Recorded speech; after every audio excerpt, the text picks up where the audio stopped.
우리 예수님께서 성도들에게 가장 요구하는 것이 있다고 하면 겸손이라고 저는 말하고 싶습니다. 그래서 잠언서 11장 2절에 보면 교만한 자를 물리치시고 겸손한 자를 쓰신다고 말했고, 잠언서 16장 18절에 보면 교만은 패망의 선봉이요 거만함은 넘어짐의 앞잡이라고 말합니다. 성경에 보면 하나님의 손에 붙잡혀 쓰임받는 분들이 얼마나 많은지 몰라요. 그 중에서 가장 겸손하여 크게 쓰임받은 주의 종이 있는데 그분이 사도 바울입니다. 사도 바울은 예수님을 만나기 전에는 자기의 명예와 권세와 재물과 지식과 그런 모든 것들을 자랑하며 살았습니다. 그것이 최고인 줄 알고 착각 속에 살았죠. 그러나 다메섹에서 주님을 만나고 나서부터는 자기의 지식과 가문을 배선물로 여기게 되었고, 평생 동안에 예수님과 십자가만 자랑하기로 결심하고 살았습니다. 이런 모든 신앙의 자세는 겸손의 자세라고 봅니다. 오늘 이 시간에 겸손한 자에게 은혜를 주십니다 하는 제목을 정해보았습니다. 저와 여러분이 깊은 깨달음과 축복의 은혜의 시간이 되기를 바랍니다. 제일 먼저 사도 바울처럼 주님만 자랑하고 사는 것이 겸손한 자라고 하는 말씀입니다. 바울이 자랑한 것이 무엇이 있었습니까? 성경을 한번 찾아보면 본문 14절에 보면 바울은 예수 그리스도의 십자가만 자랑했어요. 내게는 우리 주 예수 그리스도의 십자가 외에 결코 자랑할 것이 없으니 그리스도로 말미암아 세상에 나를 대하여 십자가에 못 박히고 내가 또한 세상을 대하여 그러하니라, 이렇게 말하고 있어요. 오늘 본문 14절의 말씀의 뜻을 보면 예수님의 십자가 이에는 결코 자기의 삶 속에는 예수님 십자가 빼고는 자랑할 것이 없다, 이렇게 고백을 하는 겁니다. 십자가는 구원을 얻는 이들에게는 하나님의 능력이 됨이니라. 여러분, 고린도전서 1장 18절을 함께 봅니다. 십자가의 도가 멸망하는 자들에게는 미련한 것이요 구원을 얻는 우리에게는 하나님의 능력이라. 여러분들이 신앙생활하면서 십자가를 우습게 여기고 십자가를 그냥 무시하고 그 십자가의 고난에 동참하지 않는 것은 그것은 비신앙인 것입니다. 여러분, 십자가를 붙들고 산다는 게 얼마나 중요한지 몰라요. 그러면 세상을 이기고 환난을 이기고 유혹을 이기고 핍박을 이기고 세상에서 어떤 사람이 나를 괴롭히고 누명을 뒤집어 써도 우리는 십자가 탄탄히 붙잡고 날마다 이기며 나가세, 이 찬송가의 가사와 같이 이기는 삶을 살게 될 줄로 믿습니다. 여러분, 이 십자가와 부활을 제외하면 우리의 믿음은 아무 유익이 없습니다. 고린도전서 15장 19절에 보면 만일 그리스도 안에서 우리가 바라는 것이 다만 이 세상의 삶뿐이면 모든 사람 가운데 우리가 더욱더 불쌍한 자니라 말씀하고 계십니다. 주님이 나를 위해서 죽으신 일 외에는 더 전할 말이 없다고 하는 디모데전서 1장 15절 말씀을 보면 그렇게 기록되어 있어요. 십자가를 지고 간다고 하는 의미가 무엇일까요? 우리는 십자가 탄탄히 붙잡고 날마다 이기며 나아간다고 그랬는데 이 십자가를 지고 간다는 게 말로만이 아니라 두 가지가 꼭 필요합니다. 첫째, 내가 예수님 때문에 당하는 고난과 환난과 핍박을 당하는 것이 십자가를 지는 거예요. 어떤 분은 가정에서 불화가 일어나가지고 큰 어려움이 있어가지고 그리고 교회 와서 울며 기도하면서 찬송을 불러요. 십자가 단단히 붙잡고 이러고 있어요. 그래서 어머나, 십자가 붙잡았구나, 왜 이렇게 고난을 받았는데요 했더니 한마디로 말하니까 남편한테 대들고 밥도 안 차려주고 성질을 냈더니 줘 팼대요. 그래서 교회로 도망 나왔대요. 그래서 십자가 붙잡았대요. 그건 십자가가 아니에요. 지가 잘못해서 터진 거지. 사업도 마찬가지예요. 직장 생활도 자녀 교육도 마찬가지예요. 내가 잘못해서, 내가 하나님 앞에 바로 쓰지 못해서 당하는 그 고난과 어려움을 십자가라고 도용하면 안 돼요. 예수님 때문에, 복음을 지키는 것 때문에, 교회를 지키고 주의 종을 지키고 성도들을 지키고 하나님의 영광 가리지 않으려고 하는 것 때문에 세상 사람들한테 왕따도 당하고 미움도 받고 환난도 겪는다면 그건 분명한 십자가입니다. 그리고 내게 맡겨주신 직분, 내게 맡겨주신 그 사명이 십자가입니다. 그래서 남에게 짐을 지우게 하지 말아야 한다. 이것이 멸류관을 빼앗기지 않는 것이라고 성경은 가르쳐주고 있습니다. 그 다음에 사도 바울은 뭘 자랑했습니까? 전도의 열매를 자랑했습니다. 전도의 열매는 전도자의 변함없는 자랑이 되는 거예요. 고린도전서 1장 14절에 말씀합니다. 주님이 세상에 오신 목적이 뭡니까? 바로 복음 전도입니다. 그래서 우리는 어디든지 가서 전해야 한다고 했어요. 마가복음 1장 38절 보면 우리가 다른 가까운 마을들로 가서 거기서도 전도하리니 내가 이를 위하여 왔노라 하시고, 여러분, 전도가 믿음 있는 사람은 하게 되어 있다는 거죠. 그래서 전도하는 걸 보면 저분이 예수님을, 십자가를 얼마나 믿고 있느냐가 판가름할 수도 있을 것입니다. 십자가를 믿는 사람, 십자가가 왜 필요합니까? 우리의 모든 더럽고 추한 죄, 영원한 지옥에 갈 수밖에 없는, 멸망받을 수밖에 없는 죄를 대신 짊어지고 죽어주신 거 십자가 아닙니까? 그게 기본 믿음이 되어야 됩니다. 그러기 위해서는 그 십자가 붙잡고 사는 사람은 전도의 열정을 가져야 하는 것입니다. 왜 그렇습니까? 마태복음 16장 26절 보시면 사람이 만일 온 천하를 얻고도 죄의 목숨을 잃어버리면 무엇이 유익하리요? 사람이 무엇을 주고 제 목숨과 바꾸겠느냐? 천하를 주고도 바꿀 수 없는 귀중한 생명을 구원하는 일이 전도인 줄로 믿습니다. 전도의 열매는 다람질과 수고를 헛되지 않게 해주신다고 했어요. 빌립보 2장 16절에 보면 생명의 말씀을 밝혀 나의 다름질이 헛되지 아니하고 수고도 헛되지 아니하므로 그리스도의 날에 내가 자랑할 것이 있게 하려 함이라, 이렇게 말하고 있습니다. 그리고 사도 바울은 뭘 자랑했습니까? 주님이 베풀어 주신 그 은혜를 자랑했다는 거예요. 주님이 주신 비밀한 은혜에 늘 감사하고 살았어요. 고린도후서 12장 1절에 무익하나마 내가 부득불 자랑하노니 주의 환상과 계시를 말하리라, 이렇게 말하고 있어요. 우리는 약하지만 주님은 강하십니다. 생사화복을 주관하시는 분은 고린도후서 12장 9절에 보니까 주님이십니다. 내 노력과 내 수단 방법 가지고 나의 운명이 움직여지는 게 아닙니다. 생사, 죽고 사는 거, 화복, 복받고 저주받는 거, 잘되고 잘못되는 거, 성공하고 망하는 것, 하나님의 손에 달려있다는 것을 우리는 아셔야 합니다. 주님께서 주시는 능력이면 모든 것을 다 할 수가 있다는 거예요. 빌립보 4장 13절에 보면 내게 능력 주시는 자 안에서 내가 모든 것을 할 수 있느니라. 그리고 사도 바울이 자랑한 것이 뭡니까? 최고로 생각하며 자랑한 것이 있더라고요.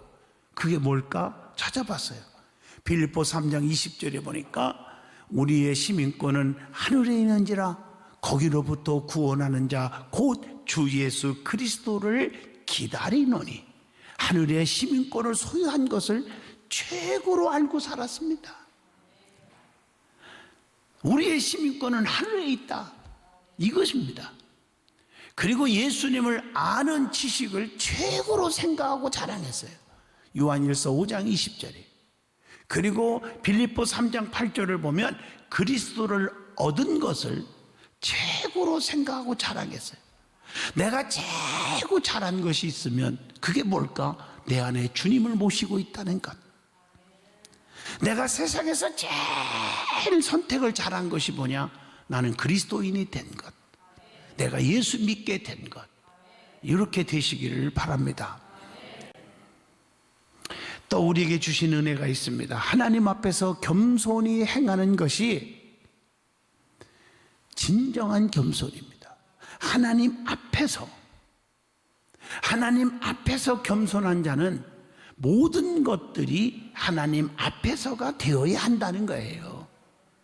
그래서 하나님 앞에서 어떻게 해야 되느냐?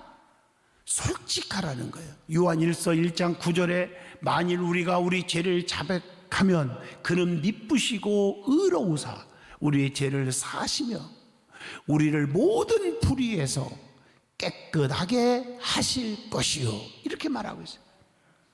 또 하나님 앞에서 디모데후서 3장 11절 경건해야 되고 누가복음 6장 36절 하나님 앞에서 자비해야 합니다. 또 하나님 앞에서 마태복음 5장 48절 보면 온전해야 합니다. 그리고 마태복음 25장 20절에 보면 하나님 앞에서 진실, 성실해야 합니다. 계시록 2장 10절 하나님 앞에서 죽도록 충성스러워야 합니다. 그것뿐입니까? 로마서 12장 11절에 보면 부지런하여 게으르지 말고 열심을 품고 주를 섬기라. 하나님 앞에서 부지런하라고. 에베소 5장 9절 보면 하나님 앞에서 진실해야 하고 그런 거예요. 야고보서 4장 10절 보면 하나님 앞에서 겸손하라는 거예요. 주 앞에서 낮추라. 그리하면 주님께서 너희를 높이시리라. 이렇게 약속하고 있습니다. 아무리 힘들어도 누가복음 22장 51절 하나님 앞에서 참고 견디는 인내가 필요하고요. 고린도전서 16장 13절 하나님 앞에서 긍지를 가져야 합니다. 그리고 디모데전서 3장 9절 하나님 앞에서 깨끗하게 살으라고 가르쳐 주고 있는 줄로 믿습니다. 베드로전서 1장 15절 오직 너희를 부르신 거룩한 이처럼 너희도 모든 행실에 거룩한 자가 되라. 이렇게 말하고 있어요. 자, 그러면 하나님 앞에서 겸손하면 축복이 있습니다. 그 축복을 찾아보니까 엄청나게 많은데 그걸 줄여서 15가지로 한번 소개를 해주고 싶어요. 시편 149편 4절에 보면 하나님은 자기 백성을 기뻐하시고 겸손한 자를 구원으로 아름답게 하시도다. 이렇게 말하고 있어요. 자, 그래서 어떤 축복이 올까? 시편 10장 17절에 보면요, 기도의 응답을 받아요. 시편 22편 26절에 보면 주님 앞에서 먹고 즐겁게 해준대요. 시편 138편 6절에 보면 주님의 돌보심을 받아요. 시편 147편 6절 보면 주께서 강하게 붙들어 주신다. 시편 149편 4절에 보면 구원을 얻게 해주신다. 잠언서 3장 34절 은혜를 주십니다. 잠언서 11장 2절 보면 지혜가 더해지게 하십니다. 잠언서 18장 12절에 존귀하게 합니다. 잠언서 22장 4절 보면 겸손과 여호와를 경외함의 보상은 뭐라겠어요? 재물과 영광과 생명이니라. 재물, 영광, 생명을 얻어요. 잠언서 29장 23절 보면 영예를 얻게 해주신다. 또 이사야 29장 19절에 보면 주로 인하여 기쁨이 더해지게 합니다. 이사야 57장 15절 주님과 함께 거하게 되고 이사야 57장 15절에 영이 소생케 된다. 마태복음 23장 12절에 보면 누구든지 자기를 높이는 자는 낮아지고 누구든지 자기를 낮추는 자는 높아지리라 했으니 주님께서 겸손한 자에게 높여주신다는 거죠. 스바냐 2장 3절 보면 분노의 날에 숨김을 얻게 해주신다. 이렇게 말하고 있어요. 그렇기 때문에 우리 믿는 사람들은 예수님의 겸손을 배워야 한다고 요한복음 15장 5절의 말씀을 하고 계십니다. 하나님이시면서 우리 예수님은 하나님이시면서 인간의 형태를 취하셨음을 빌립보 2장 7절에 예수님의 겸손을 배우게 됩니다. 미천한 곳에서 주님은 태어나셨죠. 누가복음 2장 7절. 또 누가복음 2장 51절 보면 겸손히 부모님께 순종하며 섬겼지요. 또 예수님은 마태복음 2장 23절 조그마한 나사렛 동네에서 사셨습니다. 마태복음 3장 13절로 15절에 그는 하나님이시지만 사람에게 세례를 받으시는 겸손. 누가복음 22장 27절에 제자들 중에 섬기는 자로 계신다고 그렇게 말하고 있습니다. 그는 마지막 예루살렘에 입성하실 때 마태복음 21장 5절 보면 나귀 새끼를 타고 예루살렘에 입성하신 모습을 보면 주님의 겸손을 알 수가 있잖아요. 요한복음 13장 5절에 친히 제자들의 발을 씻겨 주셨습니다. 마태복음 26장 67절로 68절 보면 사람들에게 온갖 고난과 모욕을 친히 당하셨습니다. 그리고 빌립보 2장 8절에 보면 사람의 모양으로 나타나사 자기를 낮추시고 죽기까지 복종하셨으니 곧 십자가의 죽으심이니라. 성부 하나님께 죽기까지, 피 흘려 죽기까지 복종하셨습니다. 그러므로 우리는 주님의 겸손을 본받을 수 있기를 축복합니다. 그래서 진정한 겸손은 하나님의 성품을 담는 거라는 거예요. 로마서 2장 4절 보면 그렇게 기록되어 있어요. 하나님은 어떤 분이십니까? 인자하십니다. 시편 107편 1절에 보면 여호와께 감사하라. 그는 선하시며 그 인자하심이 영원함이로다. 이렇게 말하고 있습니다. 그리고 마태복음 18장 21절로 22절 보면 하나님은 용서하시는 분이에요. 우리가 어떠한 실수 잘못도 솔직하게 가슴을 치며 통곡하며 진실되게 금식하며 눈물로 기도하면 다 용서받아요. 눈같이 씌어지게 해주신다고요. 진정한 회개가 없기 때문에 용서가 없는 거예요. 왜? 하나님은 어떤 분인데요?